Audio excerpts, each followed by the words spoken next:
나는 올해 68살 김영자다. 내 인생의 하루 대부분은 손주 민준이와 함께 흘러간다. 딸 수진이와 박서방이 맞벌이를 하다 보니 주 34일은 내가 민준이를 데려오고 주말이나 공휴일이면 아침부터 저녁까지 맞는다. 민준이는 이제 3살, 아직 어린이집도 겨우 다니는 나이지만 힘도 세고 호기심도 많다. 솔직히 말하면 체력적으로 버겁다. 하루만 봐도 온몸이 쑤시는데 그럼에도 민준이 웃음을 보면 힘이 난다. 그런데 요즘은 그 웃음이 내게 위로가 되기보다 갈등의 불씨가 되는 것 같아 마음이 무겁다. 내 남편 최상호는 워낙 조심성이 많다. 민준이가 포크를 쥐고 집안을 걸어다니면 곧바로 달려가 뺏으며 말한다. 그건 앉아서만 써야지 다치면 큰일 나. 밥을 먹일 때도 꼭 옆에 앉아 숟가락으로 계속 떠먹인다. 안 먹으면 밤에 깨잖아. 굶기면 안 되지. 그의 눈에는 언제나 혹시 다칠까라는 두려움이 가득하다. 하지만 내 딸 수진이와 박서방은 다르다. 엄마 혼자 해봐야 배워요. 수진이는 민준이 손에 숟가락을 쥐어주며 흘리든 말든 그냥 두라고 한다. 박서방은 더 단호하다. 안 되는 건 안 되는 겁니다. 울어도 알려줘야 해요. 아이가 울음을 터뜨려도 그냥 지켜본다. 감정도 배워야 한다는 게 그의 논리다. 나는 어느 쪽도 틀렸다고 말할 수 없다. 하지만 문제는 서로의 방식이 충돌할 때다. 남편은 아이가 울면 안 된다고 생각하고 박서방은 울려서라도 가르쳐야 한다고 믿는다. 그 중간에 내가 있다. 지난 여름 온 가족이 속초로 여행을 갔다. 민준이가 바닷가 앞에서 발을 굴리며 가기 싫어 하고 울부짖었다. 남편은 황급히 무릎을 꿇고 민준이 눈을 맞추며 달랬다. 그래, 우리 민준이 바다가 무섭구나. 그럼 뽀로로 잠깐 보고 가자. 휴대폰을 꺼내려는 순간 박서방 목소리가 날카롭게 꽂혔다. 이렇게 하면 다음에도 울면 또 뽀로로 보여줄 건가요? 그 말은 곧바로 남편 귀에 들어갔다. 남편은 휴대폰을 내려놓으며 내 얼굴을 잠시 보더니 평생 처음 기분 상한 목소리로 말했다. 내가 손주한테 무슨 말도 못하겠구나. 그날 이후 남편은 눈에 띄게 달라졌다. 민준이가 포크를 들고 집안을 돌아다녀도 그냥 두었고 밥을 절반만 먹고 뛰어가도 숟가락을 내려놓았다. 예전 같으면 조금만 더 먹자 했을 텐데 이제는 밥상을 조용히 치울 뿐이었다. 내가 물었다. 여보, 왜 이렇게 조용해? 남편은 밥알만 굴리며 중얼거렸다. 나도 배워야지. 내 딸 수진이는 계속 아버지에게 설명했다.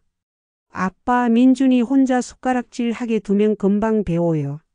떠먹여주면 오히려 더 못해요. 맞는 말이지만 그때마다 남편 어깨가 축 처졌다. 어느 날 민준이가 변기에 손을 넣으려 하자 남편이 재빨리 막으며 말했다. 그건 손 넣는 데 아니야. 그런데 수진이가 말했다. 아빠, 지금은 깨끗하잖아요. 그냥 안 돼만 하면 더 궁금해해요. 남편은 손을 놓으며 낮게 중얼거렸다. 이젠 말도 못하겠구나. 그 목소리에 내 가슴이 철렁 내려앉았다. 며칠 뒤였다. 퇴근한 수진이가 박서방에게 말했다. 오늘 민준이 데려왔는데 이에 고기 엄청 껴있더라. 평소 같으면 부모님께 말씀드려야겠다고 했겠지만 나는 그 말에 얼어붙었다.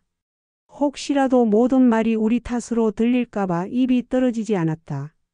그때부터 나는 입을 닫는 시간이 많아졌다. 나는 수진이에게 조심스럽게 말했다.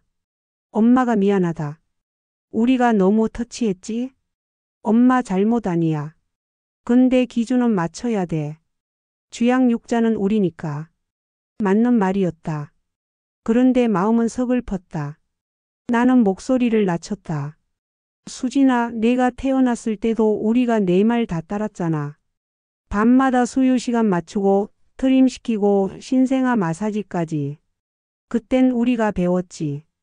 그런데 이젠 우리가 틀렸다고만 하니 마음이 허전하다. 수진이는 내 손을 잡았다. 알아, 엄마. 고마워. 근데 고맙단 말을 자주 못해서 미안해. 그 말을 들으니 조금은 풀리는 듯 했지만 며칠 뒤 박서방이 한마디로 내 마음을 무너뜨렸다. 그럼 인천으로 가야죠. 인천은 박서방 부모님이 사는 곳이다. 그 말은 모처럼 내 가슴에 박혔다. 가는 게 답이냐? 그럼 우리가 지켜온 시간과 마음은 어디로 가야 하냐?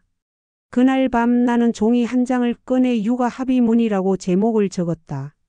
1. 위험한 것은 즉시 제지한다. 2. 밥은 처음 10분은 혼자 먹게 둔다. 3. 울음은 허용하되 규칙은 지킨다.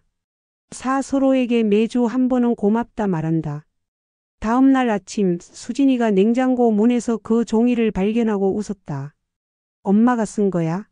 4번이 제일 어렵네. 남편은 연필로 옆에 한 줄을 더 적었다. 넘어간 밥알은 괜찮다. 대신 크게 웃는다. 우리 셋은 동시에 웃었다. 그날 저녁 민준이는 혼자 숟가락을 들어 7분 동안 밥을 먹었다. 밥알은 바닥에 떨어지고 옷은 흥건히 젖었지만 남편은 꼭 참았다가 숟가락이 바닥에 떨어지자 두 손을 들어 박수를 쳤다. 와, 혼자 먹었네. 수진이도 잘했어. 하고 웃었고 나도 눈시울이 뜨거워졌다. 그 순간 박서방도 미소를 지었다. 오랜만에 공기가 조금은 부드러워졌다. 나는 안다. 이 평화가 오래가지 않을 수도 있다는 걸. 또다시 다툼이 생길지도 모른다. 하지만 오늘만큼은 냉장고 문 앞 종이 한 장이 우리를 덜 다치게 했다. 민준이의 작은 숟가락이 입술을 겨우 찾아가고 남편의 큰 손이 그 뒤를 받쳐주며 수진이와 박서방의 원칙이 아이의 허리를 세워준다. 밤에 누워 나는 다짐했다. 고마움은 말하지 않으면 상처가 된다. 내일 아침 수진이에게 먼저 카톡을 보내야지. 어젯밤 민준이 혼자 밥 먹는 거 내가 믿어줘서 가능했다. 고맙다. 그리고 남편에게도 속삭일 것이다.